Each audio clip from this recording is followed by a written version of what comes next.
Laziness. Once upon a time, there was a boy. His name was Anthony. Anthony was a very lazy boy. He always used to avoid the work and other important things. One day, his father called him and teach him the value of time.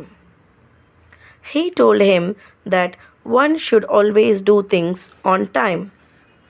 Anthony promised his father that he would never avoid the work and other important things. One day, Anthony came to know that he had won the first prize in a singing competition. That competition was held in previous month. He was asked to collect the prize the same day.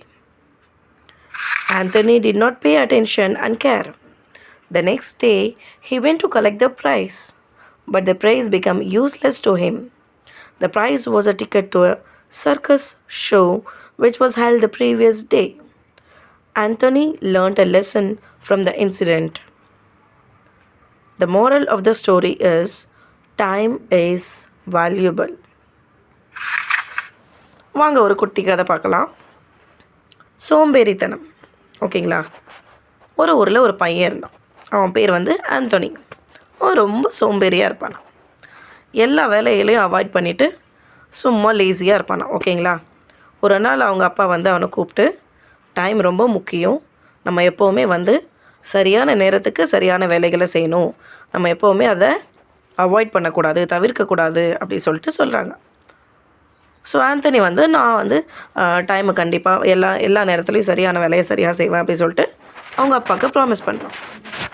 ஒரு நாள் என்னாச்சு, ஆந்தனுக்கு ஒரு கால் வந்துச்சு. அவன் singing காம்படிஷனில் first prize வாங்கியிருக்கான்னு சொல்லி அந்த காம்படிஷனோட ப்ரைஸை வாங்கிட்டு போக சொல்லி அன்றைக்கே வாங்கிட்டு போக சொல்லி அவங்க சொல்லியிருந்தாங்க. ஸோ ஆந்தனி என்ன பண்ணா, அதில் அட்டென்ஷன் பண்ணாமல் லேசியாக நான் அடுத்த நாள் போய் வாங்கிக்கலான்னு விட்டுட்டான்.